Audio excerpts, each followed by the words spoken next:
오늘은 한중일 출신이 구글에서 더 올라가지 못하는 3가지 이유에 대한 유튜브를 기반으로 한국 교육의 문제에 대하여 이야기해 보겠습니다. 구글 본사 인사 쪽 일을 하신 황성현 대표는 구글에서 일할 때 회사에서 30만 불을 펀딩받아서 해당 프로젝트를 진행했다고 합니다. 구글에서 펀딩을 받아서 일했다고 하는데 여기에 대하여 이해를 잘 못하는 한국분도 계실 것 같습니다. 보통 한국에서는 위에서 시키는 일만 잘하면 되는데 이게 무슨 말일까 이해가 안 될 수도 있습니다. 다른 예를 하나 들어보겠습니다.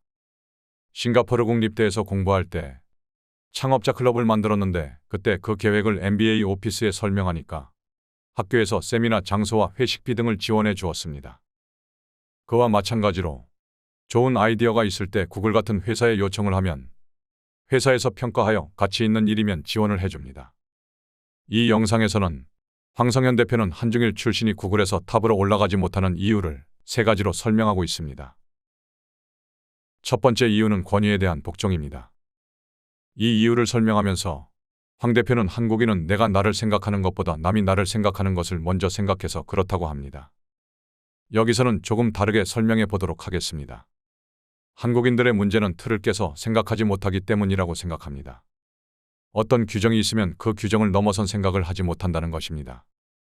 예를 하나 들어보겠습니다. 만약 어떤 학교에 교환학생을 갔는데 두 학교 간 교환학생 조건이 한 학기만 공부하도록 되어 있다고 해봅시다.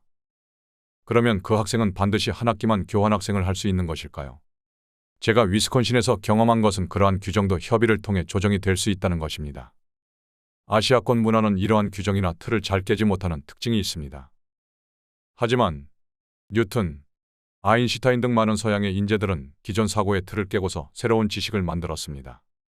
그래서 최고의 인재가 되기 위해서는 공부를 외우면서 하는 게 아니라 이해하고 생각하면서 해야 한다는 것입니다.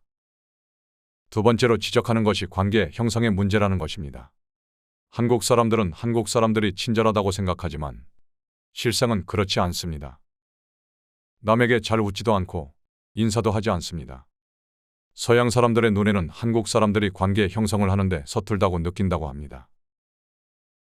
세 번째는 취약성에 관한 것입니다. 한국인은 약점을 드러내는 것을 두려워한다고 합니다. 그래서 이를 안전빵 위주로 한다고 설명하고 있습니다. 지금까지 황성현 대표가 설명한 이유 3가지를 알아보았습니다. 황성현 대표가 설명한 이유에 대하여 어떻게 생각하시나요? 한국인이 구글에서 탑으로 올라가지 못하는 이유가 맞다고 생각하시나요? 토크25의 생각을 덧붙여 보겠습니다. 한국인들이 탑으로 올라가지 못하는 이유는 창의적인 생각을 발산하지 못하기 때문이라는 생각이 듭니다. 한국인들은 어느 정도 수준의 일은 아주 잘한다고 합니다. 다른 관점으로 보면 주어진 과제를 해결하는 것은 잘한다고 할 수 있습니다.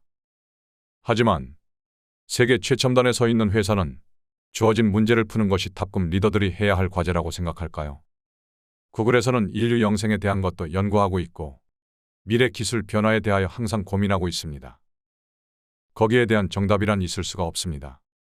드러나 있지 않은 문제도 새로 정의해야 하고 해결 방법도 새로 찾아야 합니다. 그런데 어떤 인재가 그러한 능력이 없다면 여러분은 세계 최첨단의 회사가 그런 인재를 탑으로 올려줄 수 있다고 생각하시나요?